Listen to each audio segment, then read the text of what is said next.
મહત્વના સમાચાર કડી અને વિસાવદરની પેટા ચૂંટણી લઈને મોટા સમાચાર સામે આવ્યા છે। ભાજપની પાર્લામેન્ટરી બોર્ડની આજે મહત્વની બેઠક યોજાવાની છે।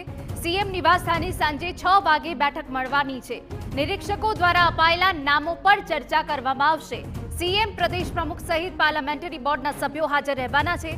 કડી અને વિસાવદર બેઠકના ઉમેદવારોના નામ પર મોહર લાગશે તેવી વિગતો મળી રહી છે।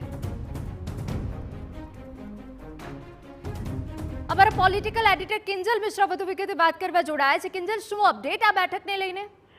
સાંજે 6 વાગ્યા બેઠક છે તે યોજાવાની છે। કડી અને વિસાવદર બંને વિધાનસભાની પેટા ચૂંટણીની વાત કરવામાં આવે તો બંને બેઠકો પરથી 10 નામ છે તે આવી ચૂક્યા છે।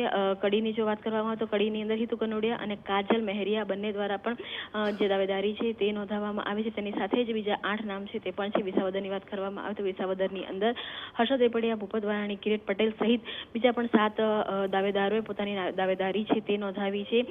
કેમ કે હવે ઉમેદવારી ફોર્મ ગણતરીના દિવસો બાકી છે ત્યારે મુખ્યપ્રધાન ભૂપેન્દ્ર પટેલ અને ભાજપ પ્રદેશ પ્રમુખ તથા કેન્દ્રીય પ્રધાન સી.આર. પાટીલની અધ્યક્ષતામાં આજે સાંજે 6 વાગે સીએમ નિવાસસ્થાને પાર્લામેન્ટરી બોર્ડની બેઠક છે તે મળવા જઈ રહી છે કે જેની અંદર પાર્લામેન્ટરી બોર્ડના સદસ્યોમાં વિજય રૂપાણી કે નીતિન પટેલ સહિતના જે તમામ સદસ્યો હશે તે હાજર રહેવાના છે અને એક નામ ઉપર ફાઇનલ મોહર છે તે મારવામાં આવશે।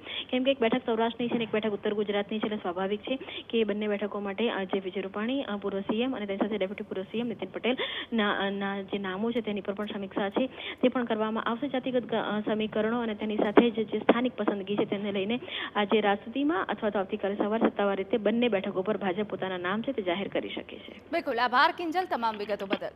તો કડી અને વિસાવદર બેઠકના ઉમેદવારોના નામ પર મહોર લાગશે તેવી વિગતો હાલ મળી રહી છે।